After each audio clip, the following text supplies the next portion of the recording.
আমাদের গভর্নমেন্ট আসার পর আমি 64টা ফাইল আমাদের কাছে ছিল আমাদের গ্রেট লিডারের ব্যাপারে যে তথ্য ছিল আমরা সেটা পাবলিক ডোমেইনে নিয়ে এসেছিলাম।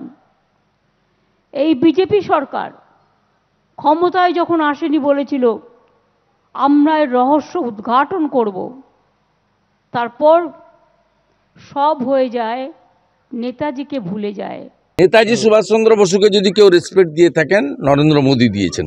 দিল্লির কর্তব্য পথে ওনার মূর্তি স্থাপন করে আর যে ফাইলগুলো কংগ্রেস লুকিয়ে রেখেছিল নেহরুরা, সে ফাইলগুলো প্রকাশ্যে এনেছেন। মঙ্গলবার 23শে জানুয়ারি সুভাষচন্দ্র বসুর 127তম জন্মবার্ষিকী, কিন্তু সেই জন্মদিনেও বাদ গেল না রাজনীতি। এদিন রেড রোডে নেতাজি মূর্তিতে শ্রদ্ধা জ্ঞাপন করেন মুখ্যমন্ত্রী। সেই মঞ্চে দাঁড়িয়ে মমতা বন্দ্যোপাধ্যায়ের অভিযোগ, নেতাজির তৈরি করা প্ল্যানিং কমিশন বন্ধ করে দিয়েছে বিজেপি সরকার।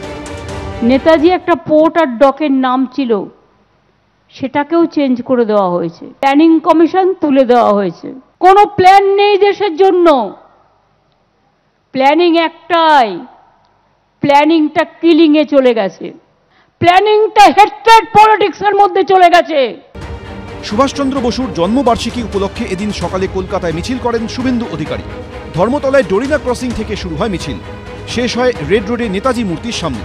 এরপর নন্দীগ্রামের রেয়াপাড়াতেও নেতাজির জন্মবার্ষিকী উপলক্ষে আয়োজিত অনুষ্ঠানে যোগ দেন শুভেন্দু অধিকারী। আমি এবং আমরা বিশ্বাস করি নেতাজি সুভাষচন্দ্র বসু যদি ভারতবর্ষের আজকে প্রথম প্রধানমন্ত্রী হতেন তাহলে অখণ্ড ভারত খণ্ডিত হতো না এবং ভারতবর্ষের সকলের মুখে হাসি ফুটত এবং বেকারত্ব দুর্নীতি ভারতবর্ষ থেকে সমূলে উৎপাটিত হতো। নেতাজিকে ভাঙানোর কাজ শেষ হয়ে গেছে, আর বিজেপির মাথা ব্যথা নেই। নেতাজির রহস্য নাকি কেউ বলতে পারেনি, কংগ্রেস নাকি নেতাজির রহস্য বলেনি, বিজেপি সব নেতাজির রহস্য উন্মোচিত করবে। নেতাজির কি হয়েছিল সব নাকি বিজেপি বলবে। কোথায়? নেতাজির জন্মদিনকে দেশপ্রেম দিবস হিসেবে পালন করছে বামেরা। ধর্মতলা থেকে সুবোধ মল্লিক স্কোয়ার পর্যন্ত মিছিলে হাঁটেন সিপিএম এর সূর্যকান্ত মিশ্র, ফরওয়ার্ড ব্লকের নরেন চট্টোপাধ্যায়রা। 23শে জানুয়ারি বদলে 22শে জানুয়ারি স্বাধীনতা আন্দোলনের সংগ্রাম হিসেবে স্বীকৃত, সেখানে তাকে অস্বীকার করা হচ্ছে। নেতাজির অর্থনৈতিক চিন্তাকে অস্বীকার করা হয়েছে। নেতাজি মানে প্ল্যানিং কমিশন, যোজনা পর্ষদ, তাকে মিশিয়ে দেওয়া হয়েছে।